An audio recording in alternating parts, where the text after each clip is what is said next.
Hello students, welcome to account classes. हम class 12 का chapter number 1 financial statement of non profit organisation कर रहे हैं और ये इस चैप्टर की थर्ड वीडियो है जिसमें हम रिसीट एंड पेमेंट अकाउंट की कंसेप्ट को क्लियर करने की कोशिश करेंगे। तो सबसे पहले हम रिसीट एंड पेमेंट अकाउंट का अर्थ जान लेते हैं कि ये क्या होता है। लास्ट वीडियो में मैंने आपको बताया था कि रिसीट एंड पेमेंट अकाउंट बिल्कुल वैसे ही बनता है जैसे हम क्लास 11 में कैश बुक तैयार करते थे और नाम से ही पता चल रहा है रिसीट एंड पेमेंट अकाउंट, यानी कि इस अकाउंट में एक तरफ रिसीट्स यानी कि प्राप्तियां रिकॉर्ड की जाएंगी और दूसरी तरफ रिकॉर्ड की जाएंगी पेमेंट्स। इसका अर्थ क्या होता है? यह पूरे वर्ष की कैश बुक का एक संक्षिप्त रूप होता है। इसे नॉन प्रॉफिट ऑर्गेनाइजेशन द्वारा बनाया जाता है। तो एक ऑर्गेनाइजेशन पूरे वर्ष के दौरान जो कैश बुक तैयार करता है, उस कैश बुक का अगर हम सार यानी कि छोटा रूप अगर हम तैयार करें तो वही क्या कहलाता है? Receipt and payment account. और receipt and payment account non profit organisation में ही बनाया जाता है। तो अगर हम रिसीट एंड पेमेंट अकाउंट को देखें तो रिसीट एंड पेमेंट अकाउंट इस तरह का होता है। हर अकाउंट की तरह इस अकाउंट की भी दो साइड होती हैं, डेबिट साइड और credit side. Receipt and payment account एक रियल अकाउंट होता है और रियल अकाउंट क्या कहता है? रियल अकाउंट कहता है कि debit what comes in and credit what goes out. Means organisation में जो भी आया है, जब हमें कुछ प्राप्त होगा, जब हमें कुछ रिसीट्स मिलेंगी तभी बिजनेस में आएगा, तो उसको हम डेबिट की तरफ रिकॉर्ड करेंगे। And credit what goes out, जो भी ऑर्गेनाइजेशन से बाहर चला गया है, हम कुछ ना कुछ भुगतान करेंगे, पेमेंट करेंगे, तभी संस्था से वो बाहर जाएगा, तो पेमेंट को हम रिकॉर्ड करेंगे क्रेडिट साइड। तो सबसे इम्पॉर्टेंट बात होती है रिसीट एंड पेमेंट अकाउंट में कि ये एक रियल अकाउंट होता है और इस अकाउंट पर रियल अकाउंट का नियम फॉलो होता है जो कहता है कि debit what comes in and credit what goes out. Next हम बात करते हैं रिसीट एंड पेमेंट अकाउंट के बारे में कि रिसीट एंड पेमेंट अकाउंट पर मैचिंग प्रिंसिपल फॉलो नहीं होता है। अब मैचिंग प्रिंसिपल क्या होता है वो हम क्लास 11 में कर चुके हैं, फिर भी हम देख लेते हैं कि मैचिंग प्रिंसिपल कहता है matching of incomes and expenses with accounting period. Means एक अकाउंटिंग पीरियड से संबंधित जितने भी इनकम्स और एक्सपेंसेस हैं वो सभी हम उस साल के अकाउंट्स में रिकॉर्ड करेंगे, चाहे वो इनकम हमें प्राप्त हुए हों, चाहे वो इनकम हमें प्राप्त ना हुए हों। जितने भी एक्सपेंसेस एक अकाउंटिंग पीरियड से संबंधित है वो हम इस साल की अकाउंट्स की बुक में रिकॉर्ड करेंगे, चाहे वो एक्सपेंसेस हमने पे किए हों, चाहे वो हमने पे नहीं किए हों। तो रिसीट एंड पेमेंट अकाउंट पर मैचिंग प्रिंसिपल फॉलो नहीं होता है। इसका मतलब है कि रिसीट एंड पेमेंट अकाउंट में जो भी हम रिसीट्स रिकॉर्ड करते हैं वो पास्ट ईयर की भी हो सकती है, वो करंट ईयर की भी हो सकती है और वो फ्यूचर ईयर की भी हो सकती है।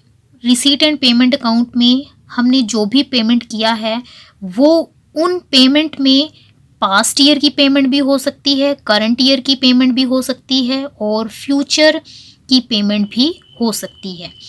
तो कुल मिलाकर हम ये कह सकते हैं कि रिसीट एंड पेमेंट अकाउंट पर मैचिंग प्रिंसिपल फॉलो नहीं होता है। रिसीट एंड पेमेंट अकाउंट की अगली इंपॉर्टेंट बात है कि ये जो अकाउंट है वो कहाँ से स्टार्ट होता है। जो पिछले साल का कैश या बैंक बैलेंस होता है उससे हम रिसीट एंड पेमेंट अकाउंट की शुरुआत करते हैं। रिसीट एंड पेमेंट अकाउंट हम लोग क्यों बनाते हैं? रिसीट एंड पेमेंट अकाउंट हम इसलिए बनाते हैं ताकि हमें ये पता चल जाए कि साल के अंत का कैश या बैंक बैलेंस कितना है। रिसीट एंड पेमेंट अकाउंट की अगली इम्पॉर्टेंट बात है कि हम रिसीट एंड पेमेंट अकाउंट में रिसीट साइड दोनों तरह की रिसीट्स रिकॉर्ड करते हैं, रेवेन्यू रिसीट्स भी और कैपिटल रिसीट्स भी। और इसी तरह पेमेंट साइड हम दोनों तरह की पेमेंट्स को रिकॉर्ड करते हैं, रेवेन्यू पेमेंट्स भी और कैपिटल नेचर की पेमेंट्स भी। क्लास 11 में हम लोग पढ़ चुके हैं कि रिसीट्स दो तरह की होती हैं, रेवेन्यू रिसीट्स और कैपिटल रिसीट्स। रेवेन्यू रिसीट्स वो रिसीट्स होती है जो हमें रेगुलर रिसीट्स मिलती रहती है, और कैपिटल रिसीट्स वो रिसीट्स होती है जो हमें रेगुलर नहीं मिलती है बल्कि कभी कभी मिलती है, 3-4 साल में एक बार हमें मिल गई, उसको हम कैपिटल रिसीट्स बोलते हैं। तो रिसीट एंड पेमेंट अकाउंट में दोनों तरह की रिसीट्स को रिकॉर्ड किया जाता है, चाहे वो रेवेन्यू रिसीट हो चाहे वो कैपिटल रिसीट हो। बिल्कुल वैसे ही पेमेंट्स भी दो तरह की होती है, रेवेन्यू नेचर की पेमेंट्स और कैपिटल नेचर की पेमेंट्स।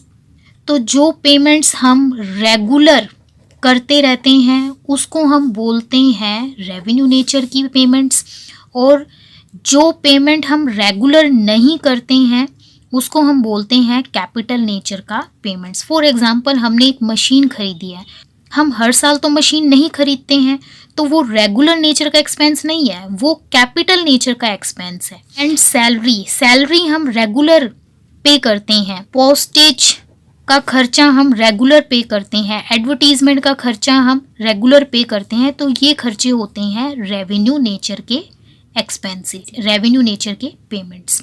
और कैपिटल नेचर के एक्सपेंसेस होते हैं, हमने कोई मशीन खरीद ली, हमने कोई लैंड एंड बिल्डिंग खरीद ली, हमने कोई फर्नीचर खरीद लिया। ऐसे खर्चे जो रेगुलर नहीं होते हैं, 3-4 साल में एक बार होते हैं, उनको हम बोलते हैं कैपिटल नेचर के payments. Receipt and payment account में जो रिसीट्स रिकॉर्ड की जाती है वो रेवेन्यू नेचर और कैपिटल नेचर दोनों तरह की रिसीट्स हम रिकॉर्ड करते हैं, और पेमेंट साइड जो हम पेमेंट रिकॉर्ड करते हैं वो रेवेन्यू और कैपिटल दोनों तरह की पेमेंट हम रिकॉर्ड करते हैं। अगला फैक्ट है कि रिसीट एंड पेमेंट अकाउंट किसका सार होता है? कैश बुक का। और कैश बुक में हम सिर्फ ही कैश से रिलेटेड ट्रांजैक्शंस को ही रिकॉर्ड करते हैं। कैश बुक में हम नॉन कैश आइटम्स को रिकॉर्ड नहीं करते हैं। नॉन कैश आइटम्स मतलब जैसे डेप्रिसिएशन हो या हमने कोई डिस्काउंट दिया हो, इस तरह की ट्रांजैक्शन हम कैश बुक में रिकॉर्ड नहीं करते हैं। जब हमने कैश बुक में रिकॉर्ड नहीं किया है तो it means receipt and payment account हमने कैश बुक की हेल्प से ही बनाया है, तो रिसीट एंड पेमेंट अकाउंट में भी नॉन कैश आइटम्स हम रिकॉर्ड नहीं करेंगे। Income and expenditure account non profit organisation के लिए एक इम्पॉर्टेंट अकाउंट है, और उस इम्पॉर्टेंट अकाउंट को हम रिसीट एंड पेमेंट अकाउंट की हेल्प से ही तैयार करेंगे। अगर रिसीट एंड पेमेंट अकाउंट हमारे पास नहीं है तो हम इनकम एंड एक्सपेंडिचर अकाउंट को तैयार नहीं कर सकते। तो जितनी भी बातें हमने रिसीट एंड पेमेंट अकाउंट के बारे में सीखी हैं, समझी हैं, अगर हम उन सब को पॉइंट्स में लिख लेंगे तो वो बन जाएंगे रिसीट एंड पेमेंट अकाउंट की विशेषताएं। तो रिसीट एंड पेमेंट अकाउंट के बारे में हमें जो कुछ भी पता है उसको अगर हम पॉइंट्स में लिख लेंगे तो वो रिसीट एंड पेमेंट अकाउंट की विशेषताएं बन जाएंगी। पहला पॉइंट है खाते की प्रकृति, यानी कि रिसीट एंड पेमेंट अकाउंट क्या होता है? एक रियल अकाउंट होता है। यहाँ पे आप रियल अकाउंट का नियम लिख के उस पॉइंट को एक्सप्लेन कर देंगे। दूसरा पॉइंट है यह कैश एंड बैंक अकाउंट के शेष से शुरू होता है। नेक्स्ट पॉइंट है डेबिट साइड में क्या आता है? रिसीट्स आती हैं, और रिसीट्स मैंने बताया आपको कि दो तरह की रिसीट्स होती हैं, रेवेन्यू नेचर की और कैपिटल नेचर की। और रिसीट एंड पेमेंट अकाउंट में डेबिट साइड में दोनों तरह की रिसीट्स को रिकॉर्ड किया जाता है। सेम ऐसा ही पॉइंट हम बनाएंगे क्रेडिट साइड में। क्रेडिट व्हाट गोज आउट, यानी कि पेमेंट साइड, यानी कि क्रेडिट साइड हम पेमेंट रिकॉर्ड करते हैं। और बिल्कुल सेम ऐसे ही पेमेंट दो तरह की होती हैं, रेवेन्यू नेचर की और कैपिटल नेचर की, और दोनों तरह की पेमेंट को हम पेमेंट साइड रिकॉर्ड करते हैं। अगली विशेषता है कि रिसीट एंड पेमेंट अकाउंट पर मैचिंग प्रिंसिपल फॉलो नहीं होता है। अगली विशेषता है इस खाते का अंतिम शेष कैश या बैंक बैलेंस प्रदर्शित करता है। नेक्स्ट है कि इसमें हम नॉन कैश आइटम्स जैसे कि डेप्रिसिएशन या डिस्काउंट, इन चीज़ों को हम रिसीट एंड पेमेंट अकाउंट में रिकॉर्ड नहीं करते हैं। अगली विशेषता है कि receipt and payment account income and expenditure account बनाने का आधार बनता है, या हम ये कहें कि income and expenditure account receipt and payment account की सहायता से ही बनाया जाता है। उम्मीद है कि रिसीट एंड पेमेंट अकाउंट से रिलेटेड सारी कंसेप्ट आपको क्लियर हो गई होंगी।